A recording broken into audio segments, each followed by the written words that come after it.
करीब आधी रात हो चुकी थी। आसमान बादलों से घिरा हुआ था। लग रहा था जैसे अभी बारिश होने लगेगी। ऐसे मौसम में राकेश ऋचा को लेकर लॉन्ग ड्राइव पर निकला। हालांकि मौसम को देखकर ऋचा का मन बिल्कुल नहीं था, पर राकेश के सामने उसकी एक न चली। राकेश और ऋचा की अभी नई नई शादी हुई थी। ऋचा कार से बाहर देखते हुए बोली, राकेश, मैंने तुम्हें मना किया था ना। अब देखो मौसम कितना खराब हो रहा है और तुम इस रास्ते पर क्यों लेकर आए हो? क्या तुम्हें पता नहीं है कि यहाँ कितने लोगों ने एक औरत को लाल साड़ी में घूमते हुए देखा है? राकेश हंसने लगा और कहा, क्या ऋचा तुम भी? ऐसा कुछ भी नहीं होता।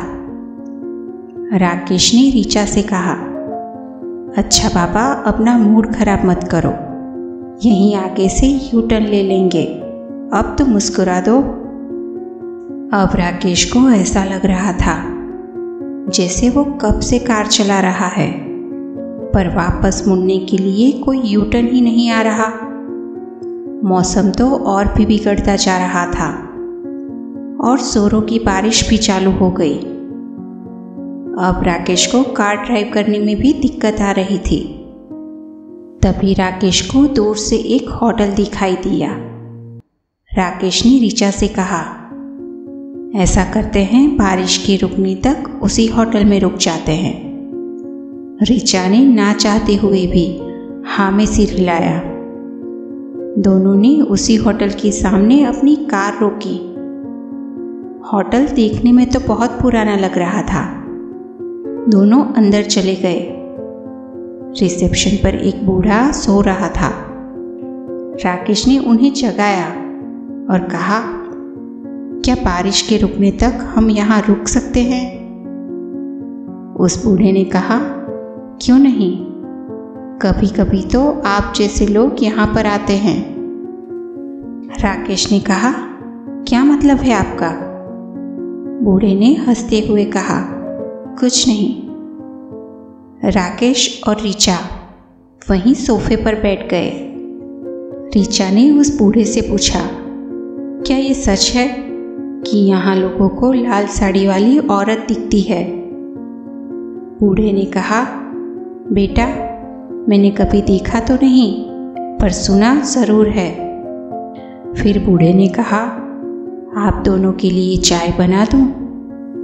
राकेश ने कहा, हाँ, चाय की तो अभी बहुत ज़रूरत है। थोड़ी ही देर में किचन से एक औरत चाय लेकर आई। जैसे ही ऋचा ने चाय का कप अपने हाथ में लिया, उसे किचन में वही लाल साड़ी वाली औरत दिखी और कप उसके हाथ से छूट गया। राकेश ने कहा, क्या हुआ? ऋचा ने कहा, राकेश, वहां किचन में मैंने लाल साड़ी पहनी किसी औरत को देखा। राकेश कुछ कहे उससे पहले उस बूढ़े ने कहा, कुछ नहीं बेटा, लगता है यहाँ आने वाले सभी लोगों की तरह तुम्हें भी वहम हुआ है। राकेश ने कहा, कैसा वहम?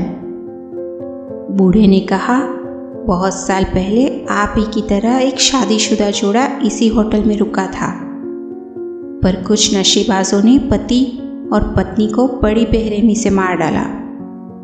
कहा जाता है तभी से यहाँ उसी लड़की को लाल साड़ी में घूमते हुए देखा गया है और वो आप ही की तरह नई शादीशुदा जोड़ों को अपना शिकार बनाती है। हालांकि मैंने उस औरत को कभी नहीं देखा। ये कहकर बूढ़ा हंसने लगा। अब ये सुनकर तो राकेश भी डर गया और ऋचा की भी डर के मारे पूरी हालत हो रही थी। राकेश ने उस बूढ़े से कहा, लगता है बारिश रुक गई है, तो हमें अब चलना चाहिए। तभी बूढ़े ने कहा, यहाँ आया हुआ कोई भी वापस नहीं जा सकता, और हंसने लगा। राकेश होटल के बाहर गया और देखा कि बारिश रुक चुकी है। अब जब वो वापस होटल में आया तो ये क्या, होटल के अंदर का तो पूरा नज़ारा ही बदला हुआ था। वहाँ कोई बूढ़ा तो छोड़ो, एक परिंदा भी नहीं था और ऋचा भी गायब थी। राकेश ने जोर जोर से ऋचा को आवाज़ लगाई पर कोई जवाब नहीं मिला। फिर उसे लगा जैसे किचन से किसी की आवाज़ आ रही है। उसने वहाँ जाकर देखा तो ऋचा वहीं खड़ी होकर कुछ बड़बड़ा रही थी। ऋचा को देखकर राकेश की जान में जान आई। राकेश ने ऋचा से कहा, यहाँ क्या कर रही हो, जल्दी चलो। तभी हंसते हुए ऋचा ने राकेश की तरफ देखा तो वो ऋचा नहीं थी, वो लाल साड़ी वाली औरत थी। ऋचा कहीं नहीं थी। वो औरत बहुत ही डरावनी दिख रही थी। उसकी आंखें सफ़ेद थी और मुंह पर जगह जगह कटने का निशान था। उसे देखकर राकेश 2 कदम पीछे हो गया और फिर से यहाँ वहाँ ऋचा को ढूंढने लगा, पर ऋचा कहीं नहीं मिली। अब राकेश को पछतावा हो रहा था कि उसने ऋचा की बात क्यों नहीं सुनी। अब वो बाहर अपनी गाड़ी की तरफ भागा, पर होटल का दरवाज़ा अपने आप बंद हो गया और वो लाल साड़ी वाली औरत धीरे धीरे उसकी ओर बढ़ने लगी। राकेश चीखने लगा, प्लीज़ मुझे छोड़ दो, मैंने तुम्हारा क्या बिगाड़ा है। तभी उस औरत ने कहा, मैंने और मेरे पति ने भी किसी का कुछ नहीं बिगाड़ा था, फिर भी हमें मार दिया गया। यहाँ जो भी आता है वो जिंदा वापस नहीं जाता। और हंसने लगी और राकेश की चीखों से वो पूरा होटल गूंज उठा। सुबह कुछ लोगों को रास्ते पर राकेश और ऋचा पड़े हुए मिले, पर वहाँ ना ही कोई बूढ़ा था और ना ही कोई होटल।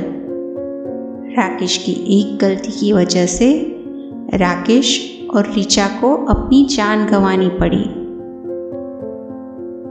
दोस्तों, कहानी आपको पसंद आई हो तो वीडियो को लाइक करना और चैनल को सब्सक्राइब करना बिल्कुल भी ना भूलें।